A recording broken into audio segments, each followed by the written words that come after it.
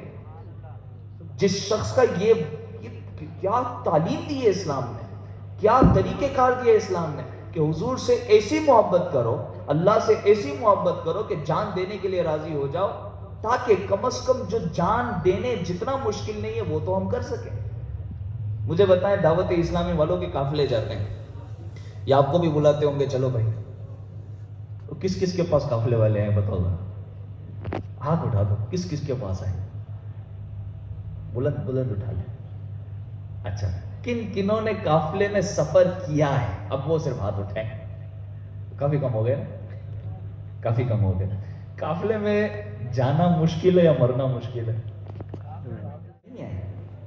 یہ بڑا مشہور سٹیٹمنٹ ہے، داڑھی دین کے اندر ہے، دین داڑھی کے اندر نہیں۔ ہمارے نگران شورا حاجی محمد عمران اختری اللہ تعالیٰ انہیں سلامت رکھے، وہ بڑی خوبصورت اس میں مثال دیتے ہیں۔ ایک شعر ہے نا کہ سرکار کا عاشق بھی کیا داڑھی منڈاتا ہے، کیوں عشق کا اظہار چہرے سے نہیں ہوتا؟ تو وہ جو داڑھی دین میں ہو، دین داڑھی میں، تو امیجن کریں کہ ایک شخص کے یہاں شادی ہے، ایک بندے کی شادی ہو رہی ہے اور وہ بندہ اپنی شادی میں نا زاروں قطار رو رہا ہے۔ اب اس کو جا کے بولیں گے تو صحیح نا بھائی طبیعت تو ٹھیک ہے، آج شادی ہے تمہاری، آج تو مسکرانا چاہیے۔ شادی کے دن بندہ کہتا مسکرا رہا ہوتا ہے، آج میری شادی ہے، ہاں آگے بھائی کی شادی ہے، آج عصر کے بعد نکاح ہے، عشاء کے بعد۔ اس بندے کو ایک سال بعد وہ شاید مسکرات رہتی ہو نہ رہتی ہو، ڈفرنٹ اسٹوری. اور بندہ خوش ہوتا ہے نا شادی میں, بندہ شادی میں رو رہا ہو, آپ اس سے جا کے پوچھیں رو کیوں رہے ہو, وہ بولے میں بڑا خوش ہوں. خوشی اندر ہونی چاہیے. اسی طرح کوئی اپنے باپ کے جنازے میں مسکرا رہا ہو اور بولے دکھ ہے مگر اندر ہے, ایسے ہوتا ہے؟ نہیں ہوتا نا, کیونکہ جو اندر ہے وہ نظر آتا ہے. دکھ ہے تو سامنے نظر آئے گا, خوشی ہے تو سامنے نظر آئے گی. اسی طرح آقا کی محبت ہے تو وہ نظر بھی تو آئے گی نا. تو سرکار کا عاشق بھی کیا داڑھی منڈاتا ہے, کیوں؟ عشق کا اظہار چہرے سے نہیں ہوتا. تو آج کا میسج سمپل ہے, حضور صلی اللہ تعالی علیہ وسلم سے عشق اور محبت زبان کی حد تک میں ان ریئل فیکٹ کیا جائے. Because if we love the Holy Prophet sallallahu ta'ala alayhi wa sallam truly as how we claim to love him, inshallah we will find ourselves in a better position as practicing Muslims inshallah.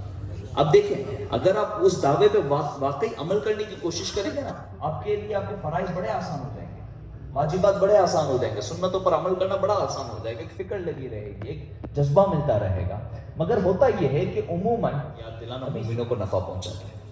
تو یہ آپ کی battery charge ہوتی رہے, اس کے لیے آپ کے پاس دعوت اسلامی کا دینی ماحول ہے. بلند آواز سے کہیں سبحان اللہ. دعوت اسلامی کا دینی ماحول یقین مانے اللہ پاک کی بہت بڑی نعمت ہے.